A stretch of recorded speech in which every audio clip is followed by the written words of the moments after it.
there's a certain amount of overwhelm and exhaustion and a feeling of helplessness around what does the future hold as people witness the crashing down of the old systems that were built on more linear times, less complex times. But now with complexity and just the whole future of the world in our hands, it calls for a deeper level of self-management, self-awareness, and capacity to regulate ourselves and our responses to these things emotionally, physically, spiritually, and intellectually, of course, on all levels. So today we're talking about how can we do that? How can we access the technology we have within us? It's not on our devices. Our devices certainly won't help us when the world crashes down around. So this is really about trusting from the inside as opposed to relying on outside saviors like government or business or industry or whatever it happens to be in your mind. This is very much around creating the world we want to be. So today we're talking about how to work with, how to access those deeper parts of you that give you resilience, that allow you to transcend and rise above what doesn't make sense in this world. My name is Donna Jones. You're listening to the Insight to Action podcast. My work is very much around raising self and organizational awareness so that business can create and regenerate back to society, and so that you have a sense of calm and peace around what you're experiencing in the world as it emerges. My guest today is someone who has pushed the limits of human performance to achieve a flow state, that state where you are on the edge. It's high risk, it's high stakes, and you feel your best. You feel your optimal best. Stephen Kotler is a New York Times bestselling author of The Rise of Superman and other books as well. He's also written for a lot of publications, including New York Times, Wired, Forbes, Discover, GQ, that's fun, and National Geographic. He's also the co-founder and director of research for the Flow Genome Project, and the name alone is, I find, incredibly intriguing. It's an organization dedicated to decoding the ultimate human performance. Stephen, welcome. Thanks for having me. How are you? I'm great, thanks. And I'm interested in talking about what you've been up to, in large part because from an executive level, there's never been a bigger time to think like an athlete and to be like an athlete and to function like an athlete. And I don't want to talk the whole interview about flow, but I think we need to look back, because you've been doing this work for a while. We need to look back on, how well has business taken these ideas, the capacity to connect the dots, to see things you wouldn't normally see. How well has business integrated and applied the knowledge behind flow states to get productivity and innovation ramped up? Can you share successes or near successes or epic fails? So, the truth of the matter is the integration has kind of come in waves, right? So flow science, the science kind of optimal performance, it dates back in its modern incarnation, meaning like we started actually doing real research and such, to about the 1870s. The first 120 years or so of it focused on the psychology. And most famously, that's Csikszentmihalyi's work, his best-selling book Flow, and follow-up by Keith Sawyer, who wrote Group Genius. And a lot of these ideas, Csikszentmihalyi's ideas around flow, have been integrated in business. So you have companies as wide-ranging as Microsoft, Patagonia, Green Cargo, the list kind of goes on, that have incorporated flow into their corporate methodology. A lot of companies have put it almost at the center of their corporate methodology, and to great result. We know, for example, McKinsey did a 10-year study of top executives, and they found that top executives in flow are 5 times more productive than their steady-state peers. So that's an astounding figure. That's 500% more productive, right? That means you go to work on Monday, spend Monday in flow, and can take Tuesday through Friday off done and get as much done as everybody else. It's a really big boost. Since the 1990s or so, we have made enormous progress in neuroscience. And this has allowed us to look a lot deeper under the hood and figure out what's causing flow in the brain, what's the neurobiology underpinning it, what's the mechanism underpinning it. And this has given us a tremendous amount of kind of new insight in how to produce these states and how to use these states, things along those lines.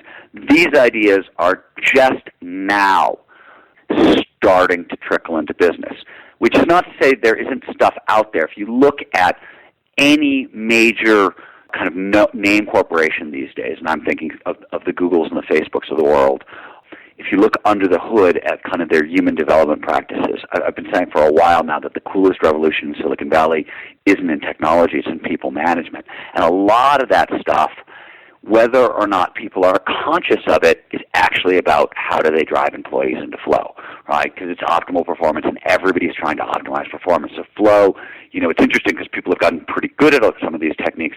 Flow provides kind of a macroscopic framework for some of the stuff that's already been going on, and at the cutting-edge level, businesses just now are starting to integrate some of these ideas. Interesting. Now, I think that neuroscience always provides a lot more rational logic to the experience than could ever be, described psychologically. What has that added to the whole mix of things for executives? Well, so let's just talk about one thing we've learned about flow, which is used to be, for a very, very long time, people assumed flow was binary. It was like a light switch, right? You were either in the zone or you were out of the zone. Turns out, we now know that flow is a 4-stage cycle. And we know a couple of things. First of all, on the front end, we know that not all of these stages are flowy. In fact, the entrance stage into flow was named struggle by Herbert Benson, the Harvard cardiologist who actually kind of mapped the neurochemistry of the flow cycle. And it was named struggle for a reason, right? It's a very, very difficult, unpleasant, it's kind of the exact opposite experience of flow. Then there's a release phase, the flow state itself, and on the back end, recovery. And recovery is what I want to talk about.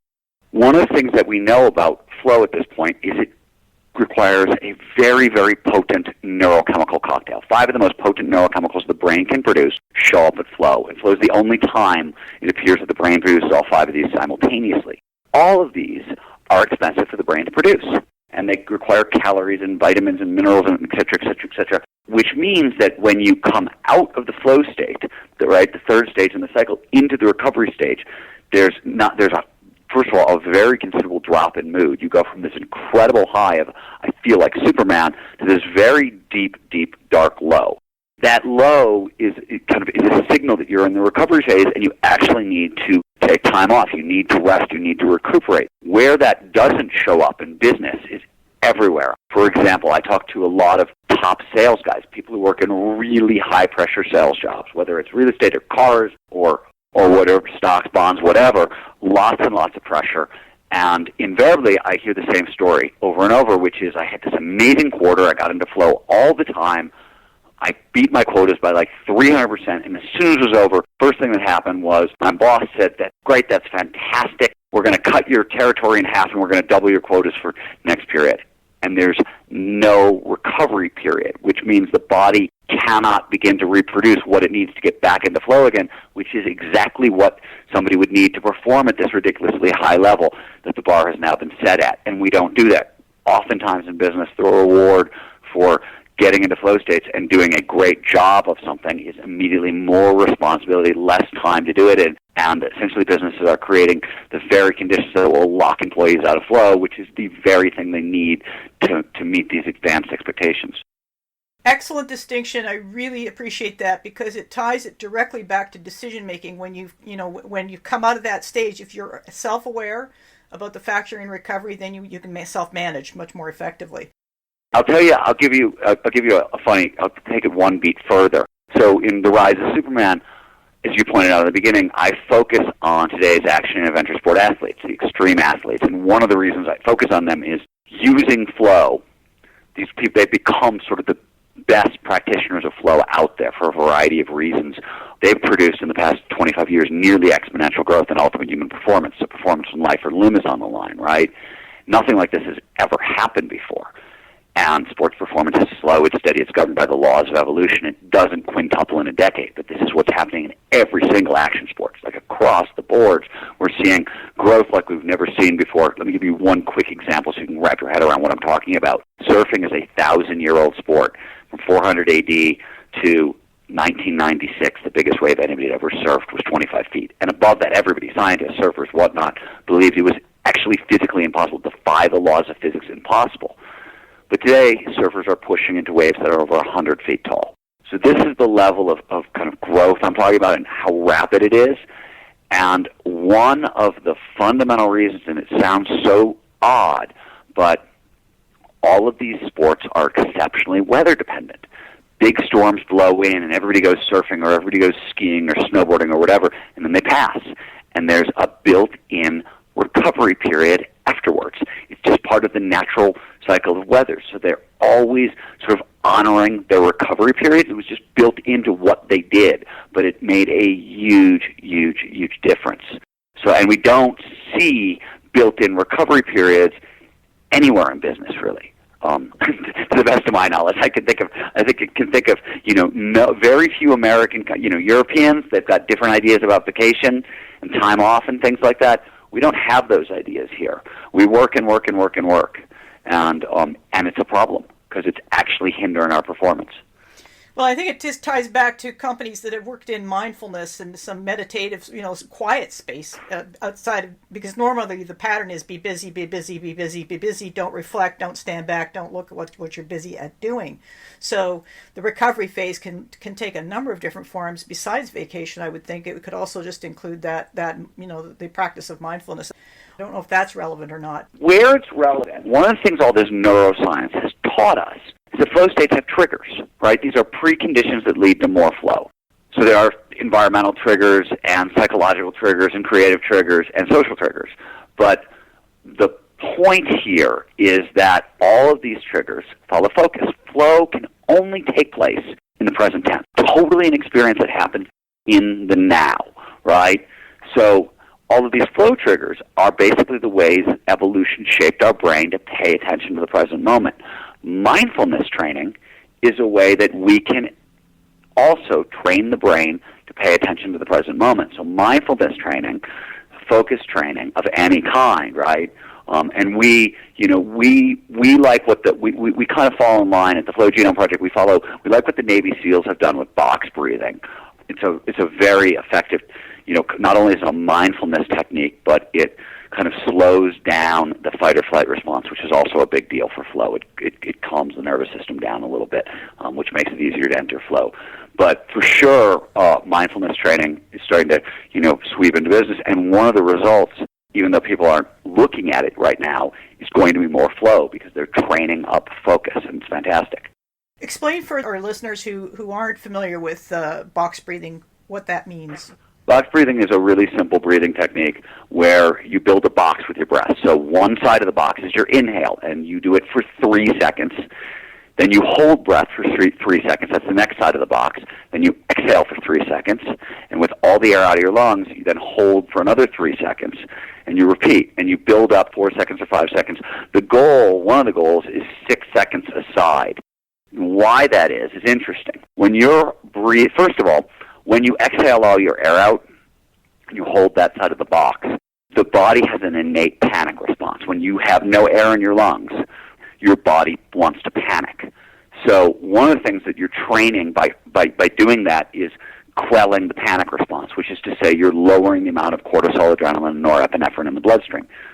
The second thing that's important is the brain, when you're breathing in 6 seconds and out for 6 seconds, that is long enough for the brain to go, hey, wait a minute, your breathing is really calm and steady. There's no possible way you could be panicking right now on any level, right? You couldn't be feeling anxious because you're breathing like somebody who's very, very relaxed and there's no threat in the environment.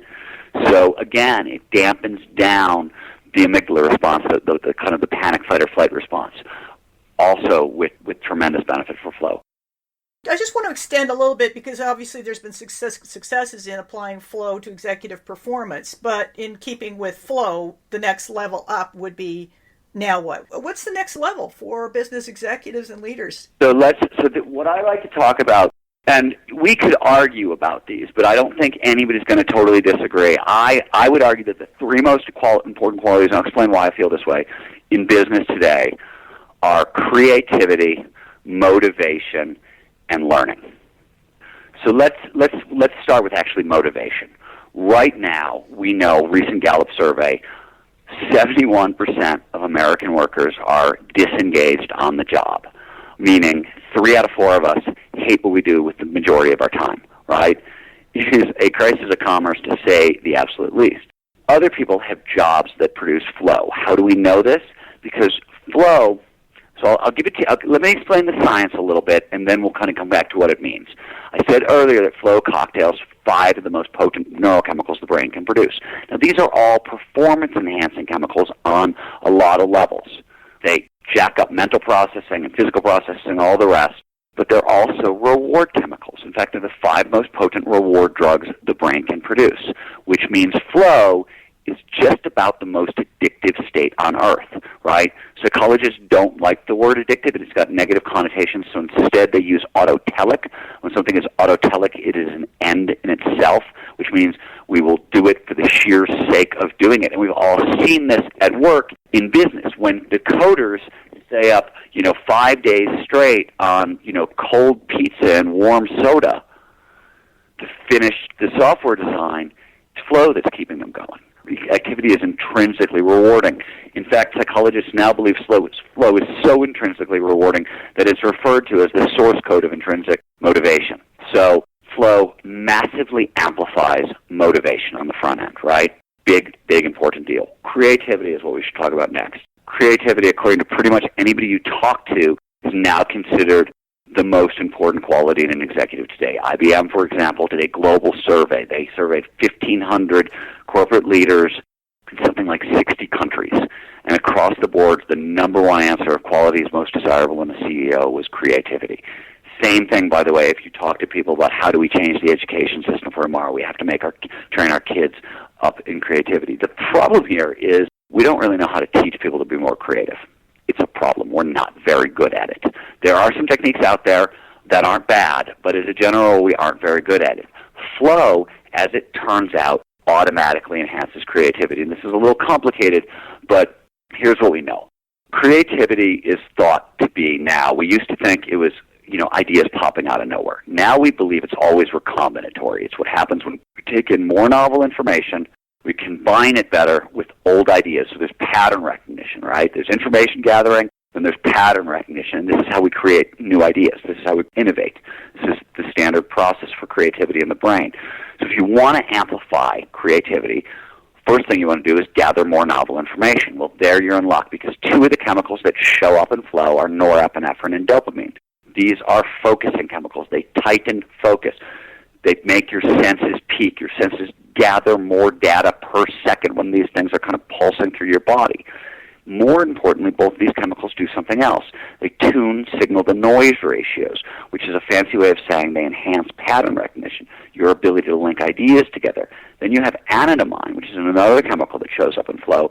This enhances your ability to think laterally or to link disparate ideas together. So the neurobiology of flow, and there's more to it than just neurochemistry. I'm leaving out neuroelectrical stuff and neuroanatomical stuff, but just for brevity's sake.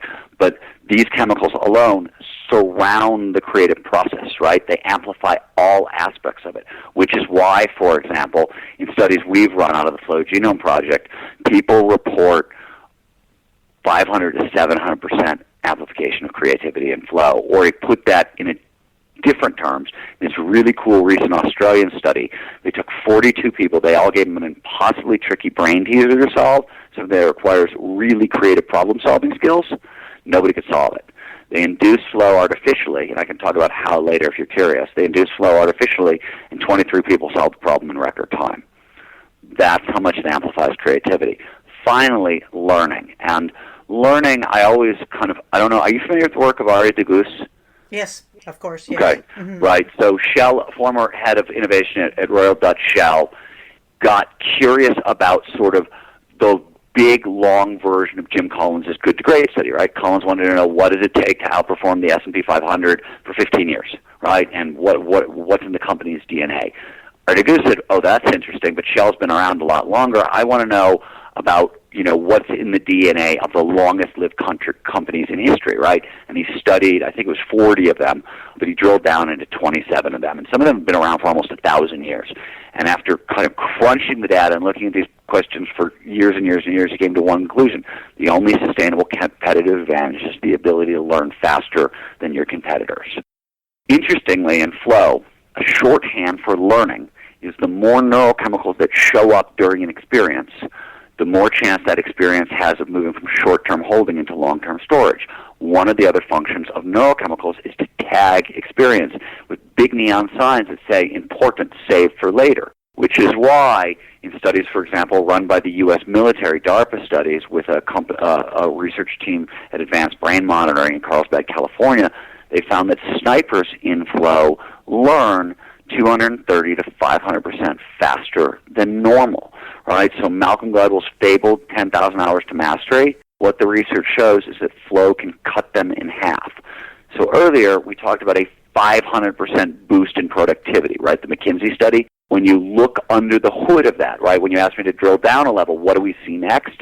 We see massively amplified learning, motivation, and creativity. And as important as these things were in years prior, as you pointed out, we live in a massively complicated, unpredictable environment where we're surrounded by exponentially accelerating technology and all of its ramifications.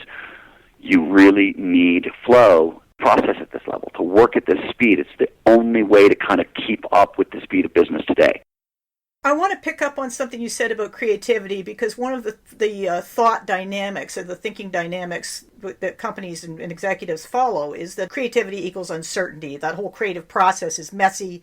There's nothing predictable in it. It's uncertain. So the first thing you do is take something that's uncertain and you make it certain in order to proceed. That obviously is one way that companies are blocking flow, correct? No, actually, well, yes, for sure. So when we talk about flow triggers, right, I said there were environmental triggers. One of the environmental triggers is what we call a rich environment, which is a fancy way of saying lots of novelty, complexity, and unpredictability in the environment, right? Why do you want these things? You want these things because when the brain encounters something novel, something unpredictable, something complex, it releases large quantities of dopamine.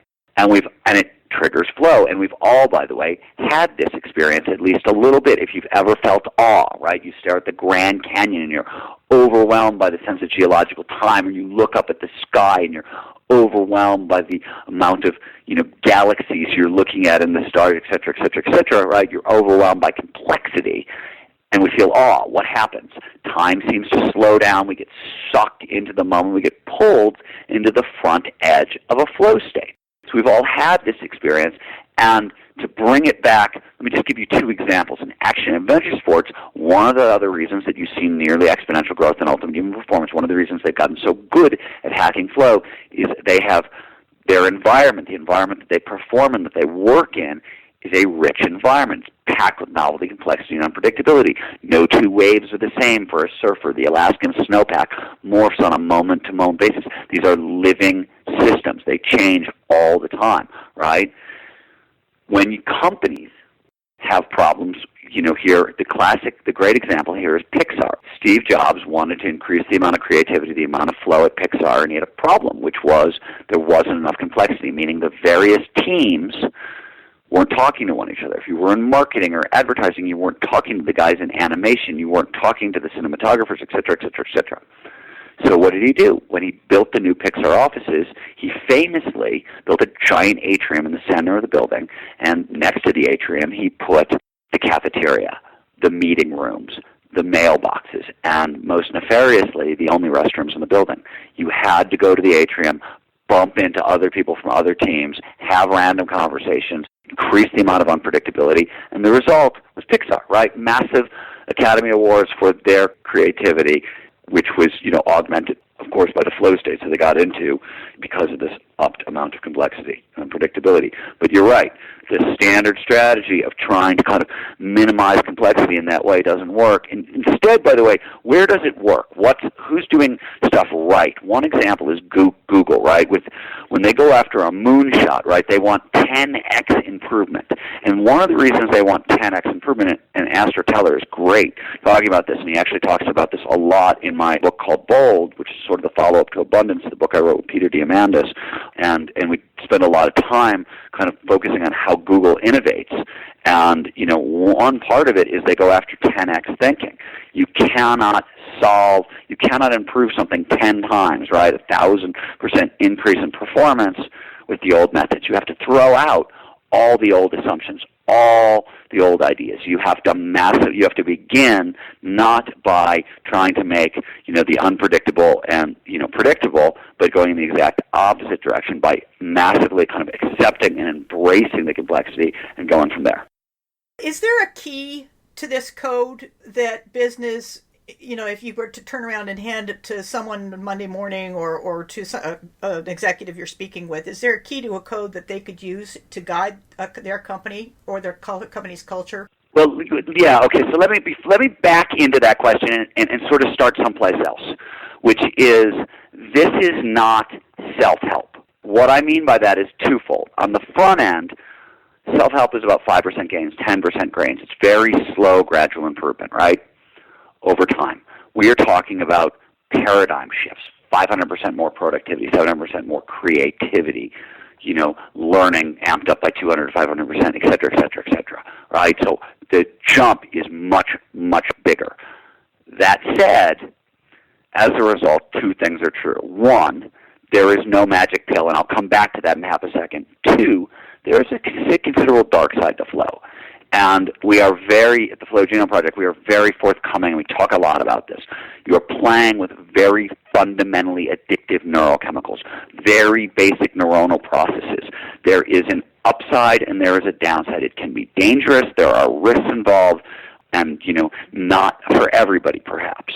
That said, flow is ubiquitous, right? We are all hardwired for this experience, so anybody can access it, but you need to know what you're doing. So back to there is no magic pill. There is no magic pill, but at the Flow Genome Project, we do trainings all the time. Some of them are 2-day, come in and train up a company. Some of them are 6 weeks, 8 weeks, train up companies.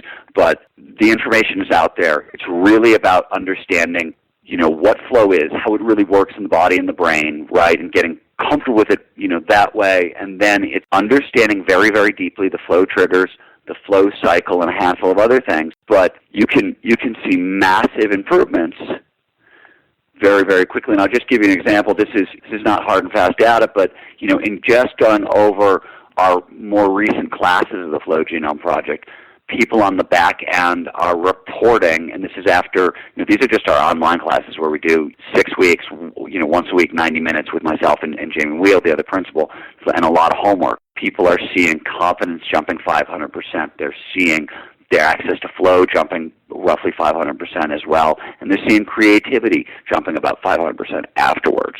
So it is absolutely trainable. These are learned skills. Everybody's hardwired for it. Different people get into flow states differently. There's information here you need to get, but it's accessible, it's available, and it can, make a significant difference. Okay, so that basically, that explanation sounds like what you were alluding to earlier as a way of inducing a flow state. It's to really become more aware of what makes it and to know when you're accessing. There's a lot of self-awareness involved. There's a massive amount of self-awareness around, and let me give you just one example, because I always talk about this, right? In the recovery phase, because we talked about that earlier, you go from feeling like Superman to feeling very, very depressed. And one of the things that blocks people in the flow cycle, this has two sets of ramifications. If you cannot learn to kind of the emotional fortitude, the grit you need to push through that, you have a number of problems. One, as the body starts to produce cortisol levels and increase cortisol in relationship to stress, little cortisol is helpful. A lot of cortisol blocks learning. So that accelerated learning we talked about in flow won't get it, because being stressed out at the end in the recovery phase, not having the emotional fortitude to handle it, you'll start producing too many stress hormones. You'll block the learning. Worse, you have to move from recovery into struggle. Struggle is a loading phase. You are loading and overloading the brain with information. So this is a training phase. If you're a baseball player, you're learning how to keep your eye on the ball and swing the bat, right? For a writer, this is when I'm outlining my book, and I've got vector diagrams all over my office about this chapter goes to this chapter goes to this chapter and this idea and blah, blah, blah, right? It's unpleasant. It's hard. It's difficult. It's exceptionally frustrating. And if you're depressed coming out of recovery, because you're not feeling like Superman anymore. It's very difficult to move quickly into the really significant challenge of struggle. So you get stuck, kind of wallowing in depression, and it can be very significant. And what I mean by that, earlier we talked about flow being dangerous. Artists who rely on flow, right? Creativity is a process that's driven by flow. In fact, the thing that people find most enjoyable in flow is actually the creativity that comes with it. You can get locked out of that creative cycle, right? You can go through a big creative period, lots of flow, and then you come down, and it's a harsh down, which is why I believe you have such a high rate of suicide among creatives. They don't know what they're playing with. They do this instinctively. It's part of the body's hardwiring, and if you don't know what you're doing and suddenly this magic state goes away, it can be very, very, very painful. It can be very depressing. So you have to, the emotional fortitude you spoke about, you really need it to be able to move smoothly through the flow cycle, and you need to move smoothly through the flow cycle to maximize the amount of flow in your life, right? It's a 4-stage process. You've got to go through all the stages. There's different neurobiology underneath each stage. You can't skip a stage. You know, this is just biology. There's nothing you can do about it. You have to go through all 4 of them, and you will get blocked if you can't, hold your mud. Yeah, I can totally see where understanding the biology would make a big, it's an added part of the skill set, because when you understand the biology, then you can self-observe and notice exactly where you are in the process and manage yourself accordingly. Yeah, and I mean, we take it farther. We train people to sort of recognize their own neurochemistry.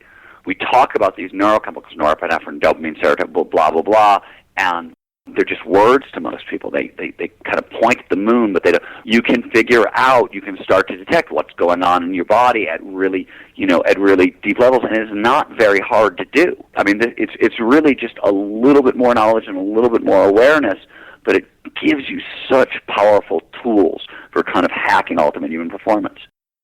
I can't help but notice that novelty, unpredictability, and complexity, those plus uncertainty, those elements as part of a rich environment are exactly the same elements that exist in a gaming environment, and why games, really take people to different levels of performance that they can't normally exercise in reality, because reality's got a whole other set of parameters to it. Well, it goes even farther than that. So games are phenomenal high-flow environments, and building video games are also, coders in Flow built the internet and the video game industry, and, video, there's tremendous amounts of data. There's literature going back 15 years talking about flow in video games. In fact, they now know that the amount of flow a video game produces directly correlates to how well it sells.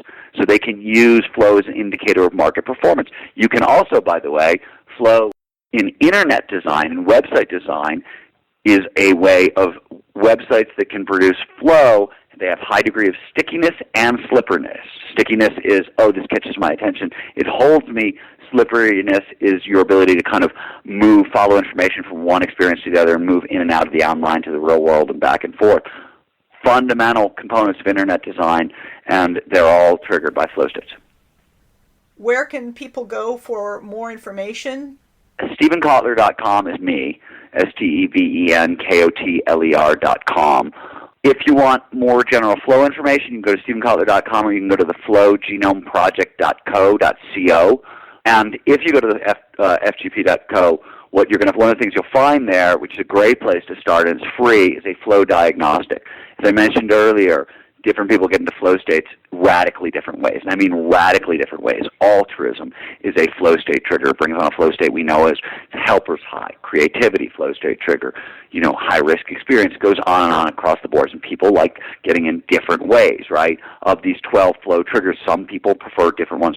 This diagnostic will give you a sense of which activities are going to produce the most flow in your life. And the one thing I want to say, since this is a business podcast, is oftentimes one of the things I hear, especially in and around the flow diagnostic, is, I have a job that pays me really, really well, but I don't like it, and I've got a mortgage, I've got a wife, I can't. What do I do? It doesn't produce enough flow, and I want more. And one of the things I always tell people to do is find a hobby. Take the flow diagnostic, figure out which directions your inclinations lie, and then find a hobby in that zone that will produce lots of flow. What happens, a couple things happen. First of all, we have plastic brains, right? Neuroplastic brains. So you can train the brain up in flow. So I'm a big skier. I get into flow all the time when I ski. This also helps me get into flow when I write. It also helps me get into flow when I run my business. There's crossover because you're training the brain up in a skill. There's also what we call kind of the high perch experience. There's an emergent property to flow. You get a vista view of your life that's bigger and larger. It's a kind of, well, if this is what's actually possible for myself in this state, imagine what might be possible. I can achieve more of this state over time kind of view of your life. And what ends up happening is people in dead-end jobs start seeing how those dead-end jobs might blend with their new hobby or go off in different directions. And invariably, and I don't have data to back this up other than, anecdotal stories that we hear over and over and over at the Flow Genome Project, when people start down this path, just the act of producing more flow in their life, and it could be from something like they learn to, spin pots on a wheel. And, the rest of their time they're a stockbroker. But the more flow they show up in their life, the more interesting places their lives lead, which is why Csikszentmihalyi discovered back, in the 1980s, people with the most flow in their lives tend to score off the charts for life satisfaction and quality of life. Stephen, thanks very much for being on the program. Lots of great information here, and I really appreciate the suggestion that people go to the Flow Genome Project and take that diagnostic so that you can use this and put this into play, because the awareness doesn't do much unless you actually use it. So best to find out what surfaces for you, and then you will know you've got a tool then to work with to better balance your life and achieve states of flow in a more conscious way, in a way in which you know how to do it again. And so when you're in a business state, you'll recognize it when it shows up. In The Rise of Superman itself, we talk about action adventure sport athletes, but I broaden it out and show how this applies in all domains of society. So obviously, read the book if you want the full picture. Of course. Well, thank you so much. Thanks, Stephen. I think this interview is just jam-packed full of insights into the biochemistry, the neurobiology, that really gives us capacity then to make better decisions, particularly if you're in sales or if you're an athlete or a coder or involved in game development or anything where you notice you have a peak state and then you hit a low. You've got your biochemistries working against you, and it's time to look after that side of it. So I think this conversation really gives you a lot of tools to be able to manage yourself better going forward. My name is Donna Jones, and this is the Insight to Action podcast. My work is very much around decision-making, making those core decisions from a place of awareness, from a place of consciousness around complexity and where you are.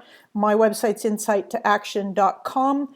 I've written Decision Making for Dummies. I blog monthly for the Huffington Post, Great Workplace Cultures. And I have a chapter coming up on the new purpose of business in Irvin Laszlo's next book called The Intelligence of the Cosmos. That'll be released in October 2017. Thank you very much for listening. I hope you have a great weekend.